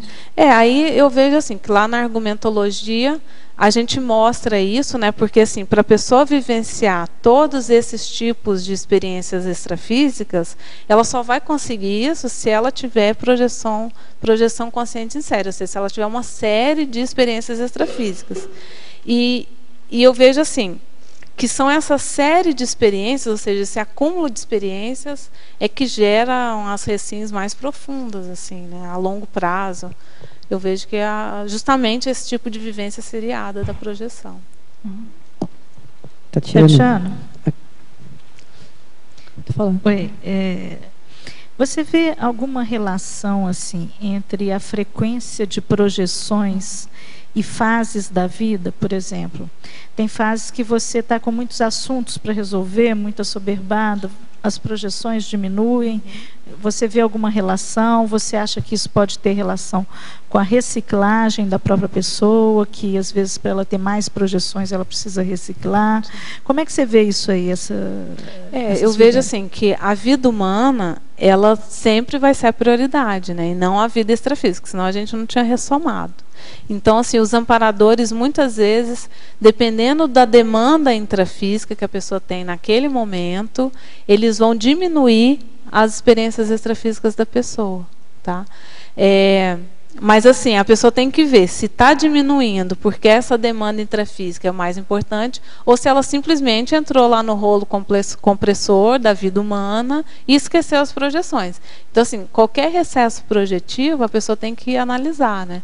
Até nesse congresso de 2008, né, no CIPRO de 2008, o César Machado publicou um artigo, se eu não me engano, tem no livro dele também, do Proatividade Evolutiva, que ele tem um capítulo lá que fala sobre recesso projetivo e quais seriam as causas ou as recins que a pessoa teria que fazer para sair do recesso. Então, assim, eu acho que a pessoa tem que analisar com muito cuidado o que é recesso projetivo, vamos dizer assim, dadas as circunstâncias intrafísicas, que é necessário, e o que é o recesso projetivo por simples falta de interesse mesmo na projeção, né? Mas que ocorre, eu vejo que ocorre, sim. Aqui, o crescendo das autoexperimentações extrafísicas, você poderia comentar aí?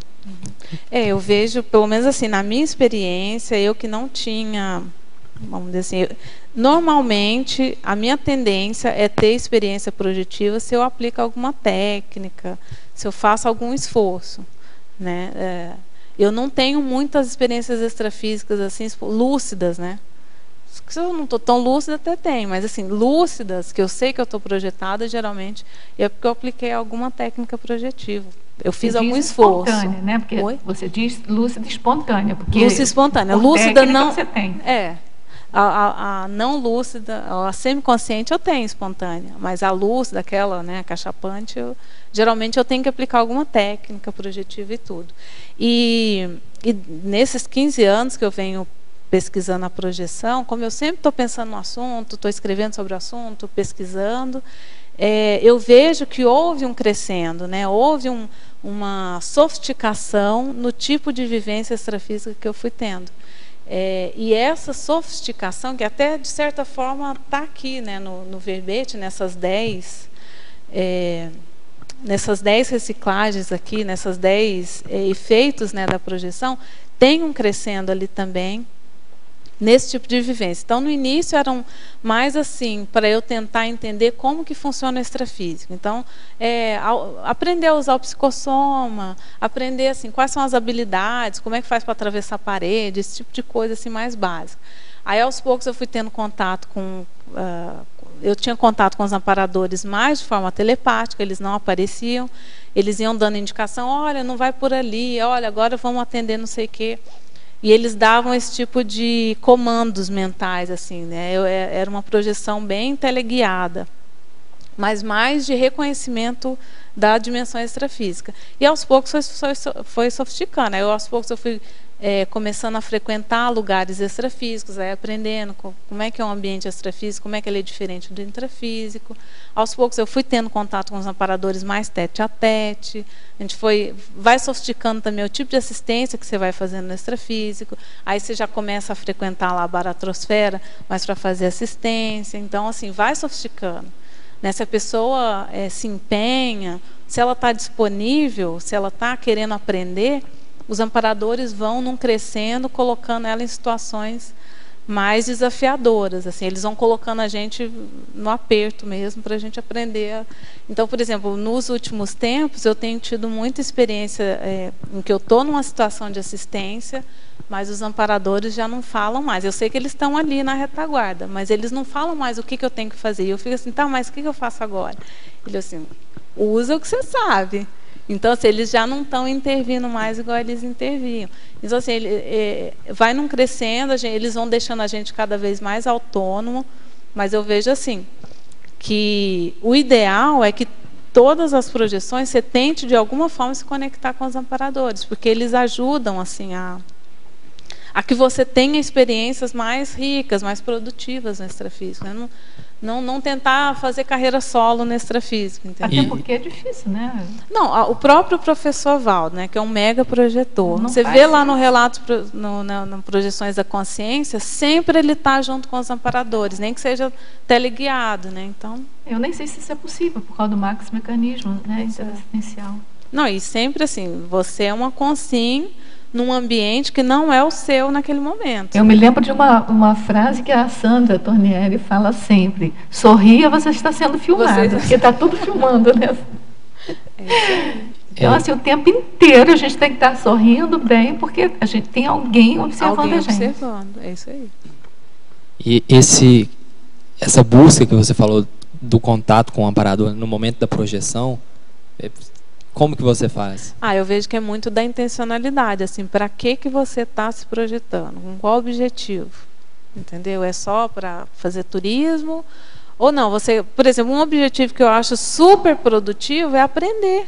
Eu quero aprender, eu sou muito curiosa, né? Até já cometi gafes no extrafísico justamente por causa dessa curiosidade, assim, tudo eu queria saber, e os amparadores às vezes, né, dão uns chega para lá na gente, porque não é a hora. Aquela não é a hora de fazer isso, né? De perguntar. Mas então a gente vai aprendendo também a etiqueta extrafísica, né? Que hora que é de perguntar, que hora que é de ficar só observando. Então, assim, eu vejo que é muito da intencionalidade. Então, assim, você querer aprender a fazer assistência, querer aprender como é que funciona o extrafísico, ou como é que eu posso melhorar. O que eu estou fazendo aqui no intrafísico que não está tão legal, o que vocês podem me dar de dicas, enfim. A pessoa ter propósitos evolutivos ao sair do corpo, né? Eu acho que isso ajuda a conectar com os amparadores. Tatiana, aqui na efeitologia, na página 44, o último item, o efeito omnicatalítico do para-reencontro com o serenão, que você colocou aqui. E depois na exemplologia também. Você colocou ali projetabilidade reciclogênica máxima, esse reencontro, né? Como que foi para você essa... Como que foi? Ainda não foi, Antônio. Eu estou procurando, eu estou aqui disposta, entendeu? A hora que que os serenões quiserem me encontrar, eu estou disponível. Mas, assim, eu vejo o seguinte, nesse crescendo aí do desenvolvimento projetivo, você vai aprendendo, por exemplo, uma das coisas que eu vi que eu precisava reciclar era a questão de não ficar tão deslumbrada no extrafísico, de não ficar tão eufórica, fora do corpo. A questão, tem até um verbete, né, que fala sobre isso, eu não estou lembrando o nome agora, é do André Lima, da imperturbabilidade parapsíquica, isso, imperturbabilidade parapsíquica, que é do André Lima, que ele falou justamente sobre isso, que fora do corpo, principalmente, você tem que manter uma tranquilidade.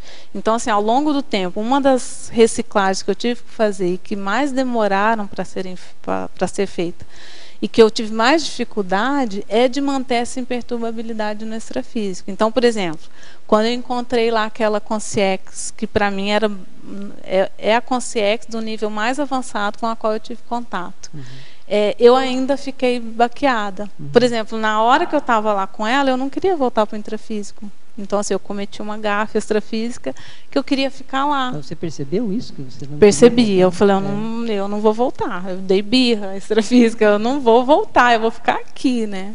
E isso mostra que né, a Tatiana, não está preparada para ter um encontro com o serenão. A imaturidade. Né? Ainda tem imaturidade. Mas como a gente está com o próprio psicossoma, né? Sem o soma, fica bem mais complexo essa questão. Mas por isso que a gente tem que fazer a reeducação. Aí aquilo tudo, para mim, é informação para trazer para a vida intrafísica e fazer reciclagem. Como é que eu me manifesto no intrafísico? Como é que eu posso trabalhar essa imperturbabilidade, entendeu? Então, assim, recentemente eu já tive, vamos dizer assim, provas de que meu nível de imperturbabilidade no extrafísico já diminuiu. Então, assim, eu fui numa comunidade extrafísica mais avançadinha e não fiquei louca, assim, não fiquei deslumbrada nem nada. Eu mantive a linha. Então, assim, já melhorou. Você entendeu? Então, assim, eu penso que se eu continuar fazendo essas recins e melhorando, um dia eu vou ter a oportunidade de encontrar o serenão sem fazer nenhuma gafe, Ficando tranquila, serena, ficando ele, né? sereníssimo perto do serenão. Você entendeu? acha que nesse momento você tem uma perda de lucidez naquele momento, assim, ou é o processo emocional mesmo que está atuando? Emocional mesmo. Uhum. Entendeu? Eu entendo que é como se fosse uma manifestação de infantilismo no extrafísico. Sim. Mas se você está manifestando daquela forma, não dá para a gente colocar, não, é porque eu estou de psicossoma. É a sua realidade intraconsciencial. Quer dizer, a sua consciência ainda se manifesta naquele patamar. Tem que reciclar. Ok. Obrigado. Eu já tive uma experiência nesse sentido aí. Foi lá em Belo Horizonte que eu me projetei na sede do IPC lá. E aí quando eu cheguei, eu fiquei tão eufórico que eu vi o pessoal todo trabalhando assim, e eu fiquei tão eufórico que eu comecei a gritar que eu tava lúcido. Para todo mundo saber que eu tava lúcido. E aí o pessoal me espantou assim, nunca havia tido uma experiência com o amparador de forma direta, assim, né? Toda a equipe lá trabalhando e tal. Parecia um escritório. Normalmente eles são muito sérios, né? E super centrados, assim, não tem espaço para brincadeira. Isso foi o que mais me impactou, porque eles chegaram todos e eu lá super... E eles nem chegaram assim e tal, aquela coisa. E aí me levaram na mesa de um deles e ele me entregou um bilhete assim: a felicidade é relativa. Pronto, já deu o recado. Agora, assim, tem o verbete da Valdirene Royer, que é o deslumbramento projetivo, né? Que ajuda a gente a reciclar esse traço e essa dificuldade. Tudo bem? Tânia. Tatiana. Oi, Tânia. Aqui na parafatologia, na página 44, na sexta linha, no final da sexta linha, fala para a gente sobre essas acariações extrafísicas desassediadoras. Essa aqui tá no rol aí para a tecnologia que os amparadores usam para a gente fazer reciclagem. Então, assim, muitas vezes a gente sai do corpo, os amparadores, né, tiram a gente do corpo, justamente para a gente se confrontar com aquelas consciências com as quais a gente tem alguma dificuldade, né? Seja consciência, seja consciex. E fazer o confronto, né? Então, assim, qual que é o problema? O que você não está... O que você está discordando de mim? E já passei por esse tipo de experiência e é interessante, assim, porque no intrafísico, aparentemente, a pessoa não tinha problema nenhum comigo. Ela nunca falou diretamente que tinha um problema comigo. E eu só fui descobrir que ela, sei lá, estava chateada, alguma coisa assim, no extrafísico, né?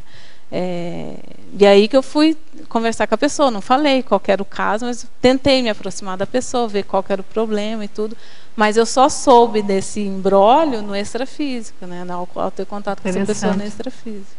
Tudo bem, tá? Tudo ótimo, que interessante, eu quero também. Obrigada, parabéns. Olha, gente, agora assim, tem muitas dessas experiências, muitas vezes a pessoa já vivenciou, mas ela não rememorou, né? Porque assim, às vezes a gente acorda super motivado para fazer uma reciclagem ou para fazer alguma coisa e a gente não sabe por quê, né? E muitas vezes é fruto de alguma experiência extrafísica. Professora Tatiana, tudo bem? Vivenciar e rememorar. Essa é a ideia. Essa é a ideia. Né? Essa é a ideia. Obrigada. Professora Tatiana, Fatologia, página 44, quinta e sexta linha. Poderia citar, se possível, alguma experiência pessoal relacionada à constatação do nível de assedialidade extrafísica pessoal, o autoenfrentamento extrafísico desassediador? Isso você já falou mais ou menos. Você acabou de responder para a Tânia a última, que é as acariações extrafísicas desassediadoras. Então, essa última já não precisa mais. Eu vejo assim que essas são técnicas desassediadoras que os amparadores usam justamente para a gente fazer os autoenfrentamentos. Então, assim, quando você sai do corpo, ali vai ficar claro para você qual que é o seu nível de amparalidade e qual que é o seu nível de assedialidade. Então, se você tem algum assediador, assim, vamos dizer, se a pessoa tem algum nível de assedialidade mais forte, às vezes um assediador assim de longa data, alguma coisa ali, se você saiu do corpo, é inevitável que você vai ter contato com essas consciências. O que é muito bom, porque assim você vai ter lucidez de que isso está acontecendo e vai poder fazer o enfrentamento da situação, né? Você vai poder conversar, sempre com a ajuda dos amparadores. Eles têm total interesse que a gente faça esse tipo de confronto. Aí você pediu uma experiência. Teve uma vez que eu saí do corpo, assim, eu estava num lugar com bastante gente, tinha muita gente, e eu não sei exatamente o que eu fiz. Eu sei que as pessoas ficaram super nervosas comigo, eu devo ter aprontado alguma. E veio aquela multidão querendo me bater, me pegar. E aí eu parei, né? Na hora eu não sabia o que eu fazia, não queria fazer mal para ninguém, mas eu só levantei a mão e falei assim: não me ataquem, eu sou antibelicista. Na hora que eu falei que eu sou antibelicista, pronto, ninguém mais quis me atacar. As pessoas se afastaram e não quiseram me atacar. Para mim, esse é um exemplo de confronto, não é confronto, mas assim, de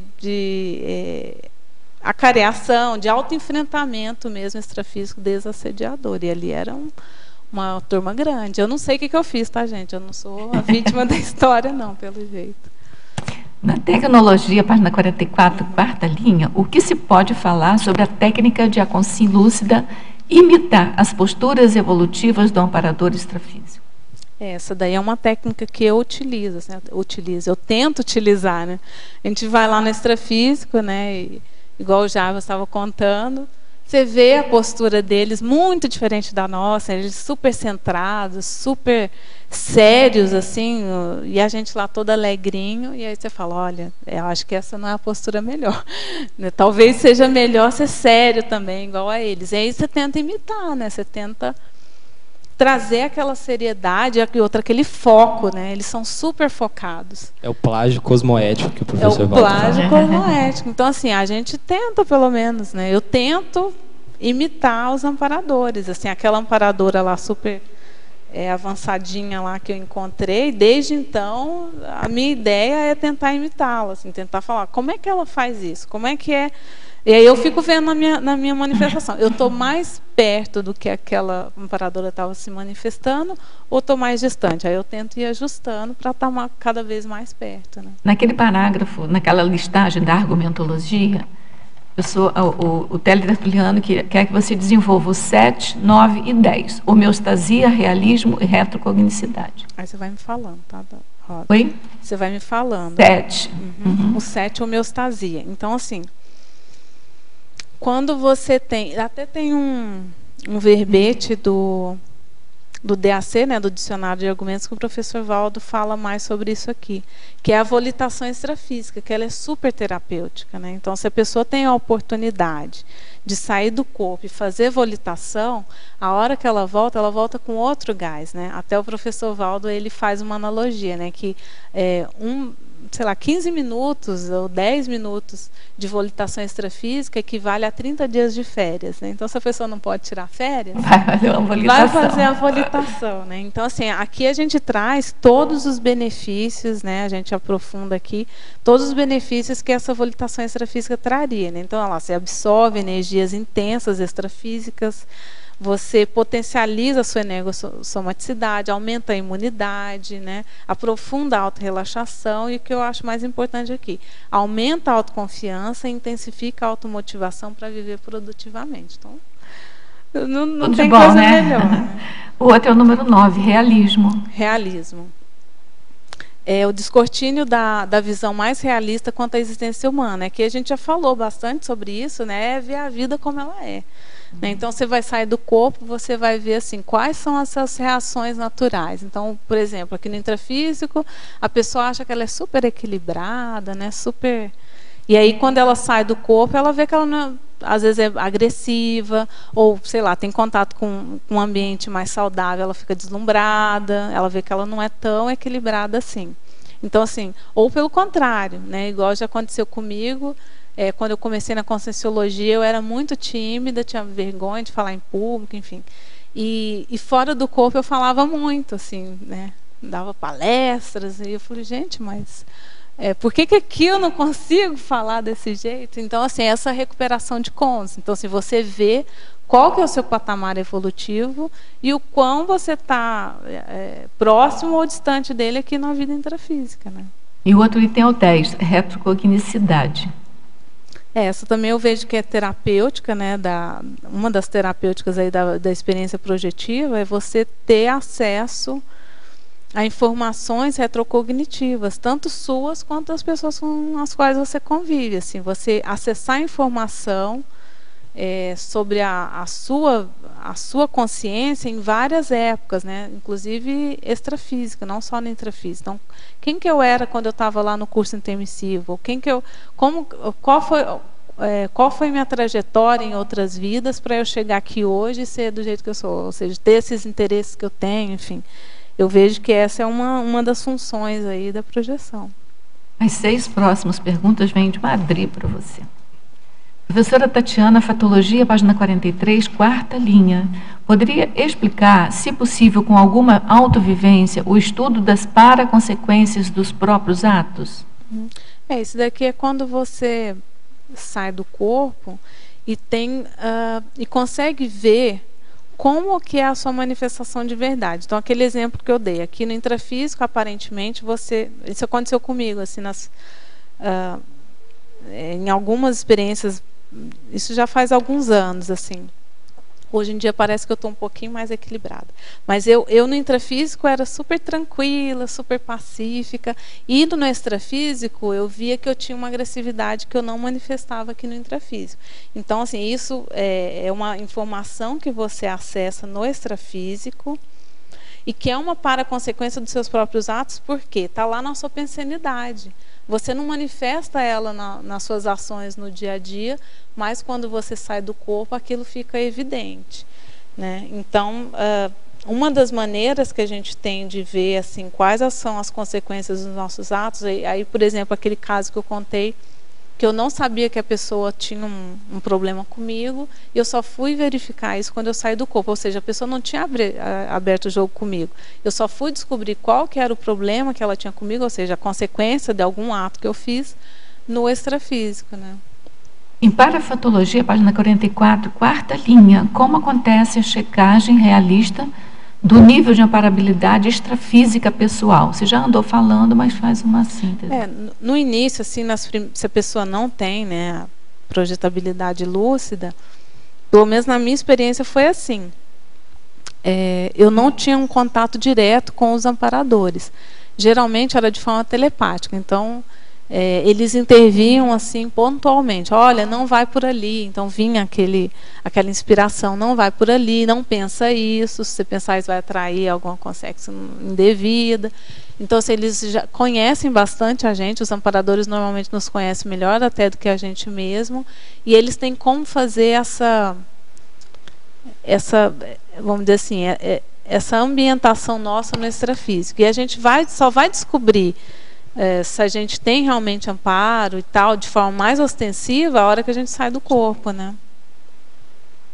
A gente pode constatar isso saindo do corpo. Em Parafatologia, página 44, 9ª linha de baixo para cima, poderia explicar como funciona o auxílio do benfeitor extrafísico, técnico em energias conscienciais e assistência interconsciencial, na fixação do padrão homeostático de referência? O benfeitor seria nosso amparador? Ou outras consciências que tenham interesse em ajudar em fixação das habilidades holossomáticas? Eu vejo assim que tantos amparadores, no extrafísico, assim, eu percebi que tem muitos cursos extrafísicos, né? Principalmente a gente que está aqui na Conscienciologia, é muito comum a gente participar de cursos extrafísicos, né? Já participei de ECP2 no extrafísico, assim, tem bastante atividades extrafísicas que é justamente para a gente fazer essa atualização, esse check-out, assim, de como que é o nosso padrão de manifestação melhor, né, enquanto consciência. E aí a gente tem como trazer, quando a gente está manifestando esse padrão mais sadio, tem como a gente trazer aqui para a vida intrafísica e ver assim, olha, eu ainda estou num gap dessa manifestação que eu tenho lá no extrafísico. Como que eu faço para manifestar dessa forma mais homeostática 24 horas, né? Então, assim, a pessoa vê o que ela precisa ajustar na manifestação dela no dia a dia para que ela tenha esse padrão homeostático de referência o tempo todo, não só em alguns momentos, ou não só no extrafísico. Tatiana, esse contato direto com o amparador, você falou, desde as suas primeiras experiências você teve de contato visual, assim? Então, não, demorou bastante tempo. Aí eu vejo assim que, de acordo com as recins que a gente vai fazendo, aí os amparadores podem fazer um upgrade no nível de vivência que a gente tem. Então, nas primeiras experiências, eu só tinha, o máximo de contato que eu tinha com os amparadores era através da telepatia. Levou, olha, alguns anos para que eu tivesse o contato tete a tete. Você sabe, assim, qual que foi o marco? O que desencadeou isso? Ai, boa pergunta. Eu não sei exatamente qual foi o marco, mas assim, aos poucos, o que aconteceu? Aos poucos, eu sei que foi depois que eu já tinha mudado para Uberaba, eu conheci a Conscienciologia em 2000, eu mudei para a Foz em 2006, eu sei que eu comecei a ter esse contato mais próximo assim dos amparadores depois que eu já estava morando aqui em Foz. Então levaram 6, 7 anos. Mas no início não era um contato assim, eu tendo contato com eles, era eu vendo eles trabalhando, tá? Ainda não era um contato assim tão próximo, né? Então assim, eu vejo que é um processo gradual, né? Então assim, era mais assim de ver eles trabalhando, a forma como eles atuam. Então vai não crescendo, né? Professora Tatiana, você falou aí que existem vivências extrafísicas para modular a nossa manifestação aqui, né? Para ajudar a gente a ter uma autoconsciência maior dos efeitos que a gente gera nos outros. E, inclusive, a pessoa deve ter, de repente, até uma força presencial, mas a força presencial negativa. Como é que esse processo... poderia falar mais sobre essa questão desse processo de você ampliar sua consciência para você perceber os efeitos que você gera? Eu vejo que é saindo do corpo, vendo assim... principalmente consins, né, que você encontra no extrafísico, consciex também, como que você reage quando você encontra determinadas consciências, dependendo da patologia, da consciex, ou dependendo também até da homeostase, né, como que você reage quando você encontra uma consciex que é mais sadia, e registrando tudo, né, todas as vivências você registra, e depois você faz a análise desses registros. Né, porque assim, não adianta também eu vou lá, tenho a experiência e não analiso essas de vez em quando a gente precisa reler nossos diários e ver assim, o que eu estou precisando mudar, o que essas informações estão aqui registradas estão me dizendo que eu não enxerguei, porque às vezes o conteúdo de uma experiência você só vai entendendo aos poucos, né? Às vezes você não vai entender imediato. Oi, tudo bem? Tudo bom. É bem legal o tema de projetabilidade, né? Só trazer um caso que eu tive, né? Que antigamente, antes de eu fazer a minha primeira projeção lúcida, eu tinha medo de consciex, né? E aí foi na minha primeira projeção, assim, que eu tive amparo extrafísico. Cheguei no lugar, tinha uma pessoa que tinha acabado de dessomar, tinha um monte de gente. E aí ali a pessoa a consciex estava pedindo ajuda para mim, só que como eu estava com medo de consciex, eu retorno ao corpo, né? Teve todo aquele processo. E aí teve uma reflexão bastante assim dessa questão de não ter medo da consciex, né? Até foi comprovado no outro dia, saiu no jornal assim da cidade, a pessoa que dessomou no mesmo lugar, no mesmo horário, e aí desencadeou toda essa questão, né, de não ter medo e fazer assistência, porque a pessoa estava pedindo ajuda para ser encaminhada, tinha acabado de dessomar, e eu não dei suporte para aquela consciex, né? Então, como que é importante, né, essa questão de não ter medo e enfrentar, né, esse autoenfrentamento. Mas eu vejo assim, o mais importante eu vejo nesse caso, você teve a experiência, você pôde retornar e pôde refletir. Né, pôde refletir e fazer as recins que precisavam ser feitas em cima disso. Porque assim, a gente vai errar muito. Né? Não é, vamos dizer assim, não é o nosso ambiente que a gente está acostumado. Então, assim, a gente vai, saindo do corpo, a gente vai ter vários erros, a gente vai errar bastante, a gente vai cometer muita gafe. Mas faz parte do aprendizado. Né? É importante a gente trazer essa informação e não banalizar.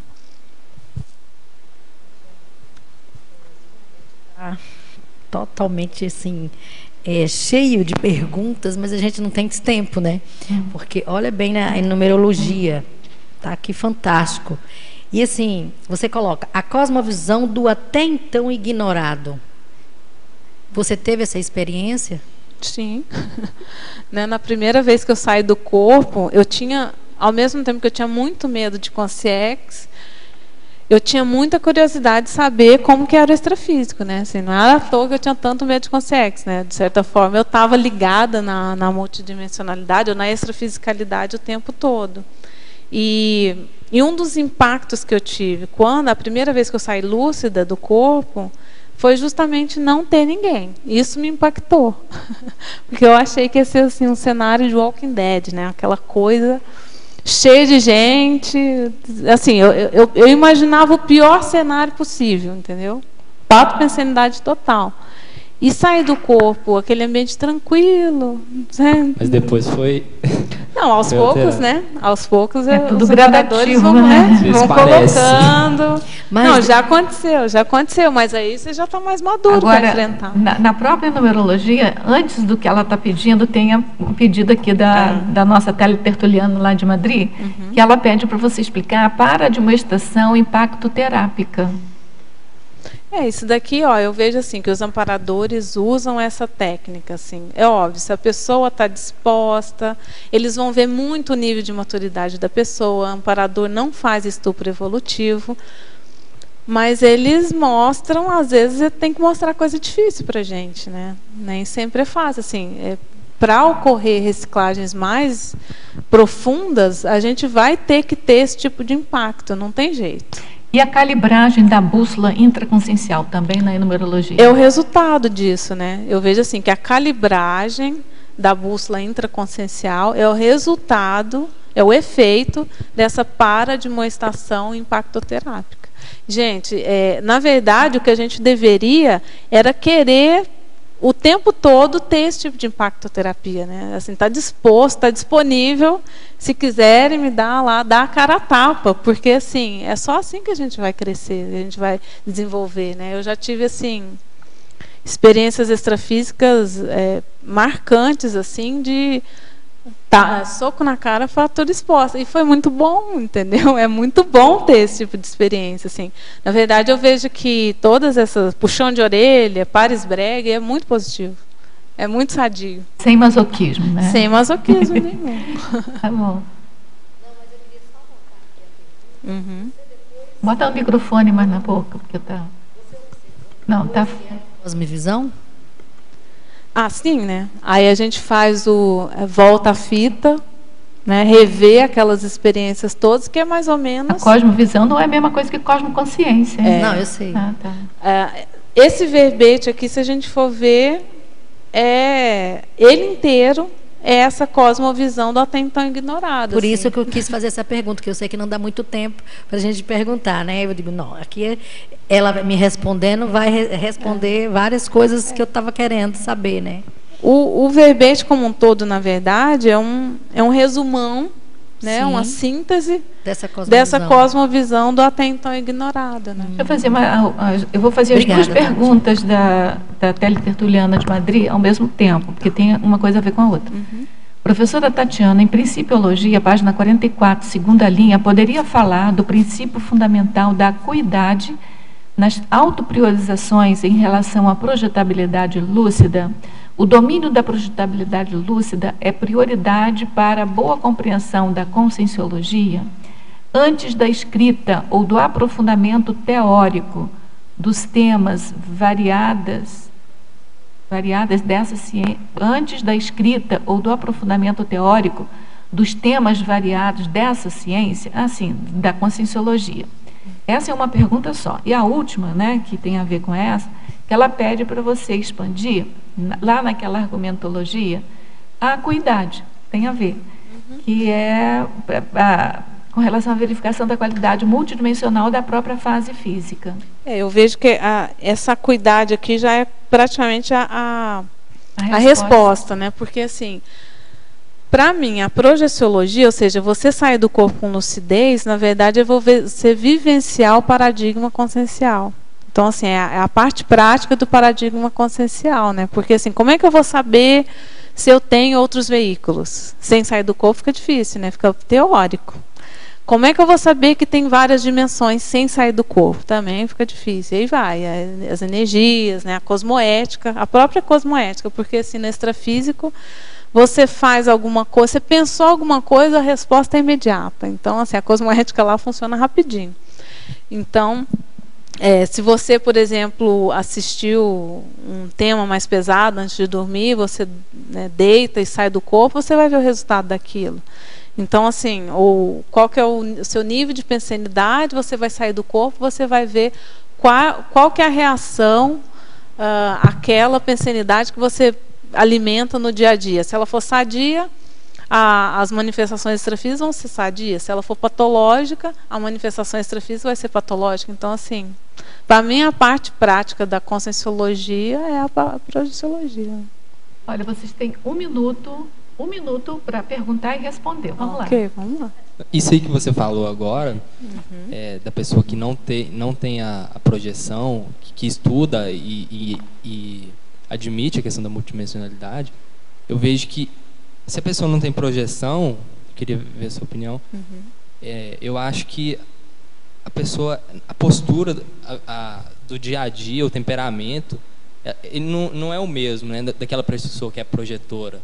Essa postura de entendimento da multidimensionalidade, né? Porque assim, prática. toda a teoria da conscienciologia, ela é fundamentada lá. A gente recebeu ela lá no curso intermissivo. E como que é uma maneira de a gente recuperar esses cons do curso intermissivo? Ou seja, a gente manifestar aqui na vida intrafísica o mais próximo possível do que a gente se manifestava quando a gente estava lúcido, com 100% da nossa lucidez no extrafísico. Eu vejo que a projeção é uma mega ferramenta para você recuperar esses cons, entendeu? Então, assim, para mim vale a pena, para mim valeu a pena e tem valido a pena investir nisso, entendeu? Você corta, vamos dizer assim, você corta um monte de caminho, entendeu? Que você levaria anos, décadas para reciclar, às vezes numa projeção você recicla, entendeu? Por causa da recuperação de cons. Então, Tatiana, o nosso tempo já esgotou, tá? As conversas podem continuar, então, aqui. Isso mostra que precisa de fazer novos verbetes, né, nessa área, e então vamos, né, mão à obra. A gente está aguardando novos verbetes seus. Parabéns pela exposição, pelo verbete. A gente agradece a todos vocês presentes aqui pelas perguntas, pelas energias, né, para compor esse campo. A gente agradece também a todos os teletertulianos, e a gente sempre conversa e avisa a questão, né, de que diariamente, independente de feriado, fim de semana, enfim, diariamente, de meio-dia e meia a 2h30 da tarde, que a gente tem a tertúlia conscienciológica. Então, a gente aguarda todos vocês, tertulianos e teletertulianos, que são vocês, junto com o verbetógrafo do dia, que movimentam o nosso debate aqui. Então, a gente aguarda todos vocês. Tá bom? Então, a gente passa agora para os comerciais. Obrigado. As pontuações da tertúlia de hoje são 16 assinaturas no livro de presença, 14 perguntas presenciais e 32 perguntas respondidas online. Hoje nós temos 4 recados. O Cláudio, concurso Parapsiquismo na África. A Lucimara, concurso Acertos Grupo Kármicos. O Rômulo, com Acoplamentarium. E a Marguê, concurso Auto-Mega Euforização. Boa tarde, como vai? Tudo bom? Eu estou aqui em nome da ACIP, Associação Internacional de Parapsiquismo Interassistencial, para divulgar o curso Parapsiquismo na África. É a primeira edição desse curso, com o professor João Ricardo Schneider.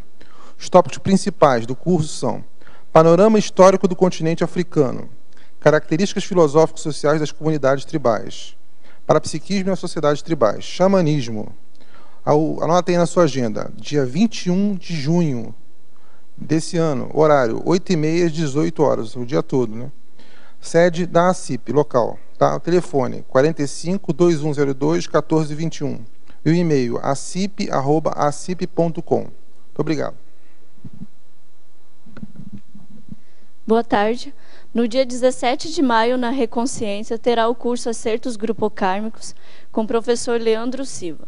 O objetivo do curso é criar um ambiente de debates e reflexões sobre questões estabelecidas através dos laços kármicos e afetivos. Terá uma atividade prática sobre o auto-perdão.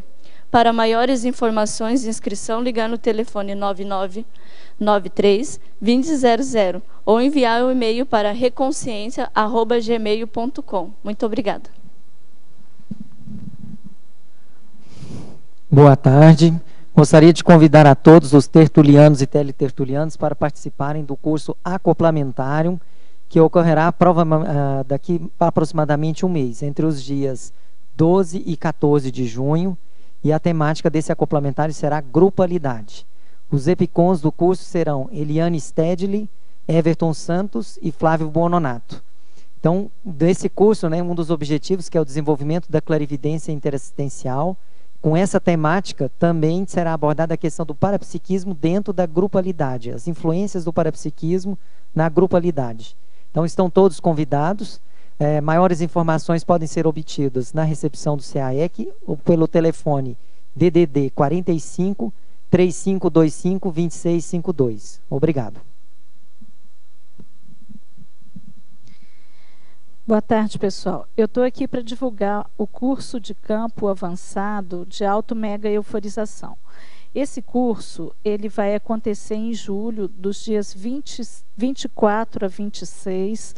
Vai ser aqui no Hotel Mabu Interlúdio. É um curso de campo, de imersão, onde a pessoa ela entra às 14h30 do dia 24 e sai às 16 horas de domingo, do dia 26. Esse curso ele tem por objetivo a vivência da auto-mega-euforização, que proporciona um bem-estar holossomático, a captação de ideias avançadas. Nós vamos ter uma oficina dessa nesse curso. Os epicons são Moacir Gonçalves e Everaldo Bergonzini. É importante salientar aqui que toda a renda desse curso vai ser destinada para ajudar na construção do Laboratório das Dinâmicas Parapsíquicas do CAEC. Então, quem tiver interesse em participar, pode entrar em contato aqui com a recepção do CAEC 3525 2652, o DDD 45. E é importante que as pessoas se inscrevam logo, porque as vagas são limitadas. Tá? Agradecemos a todos e contamos com a presença. Obrigada.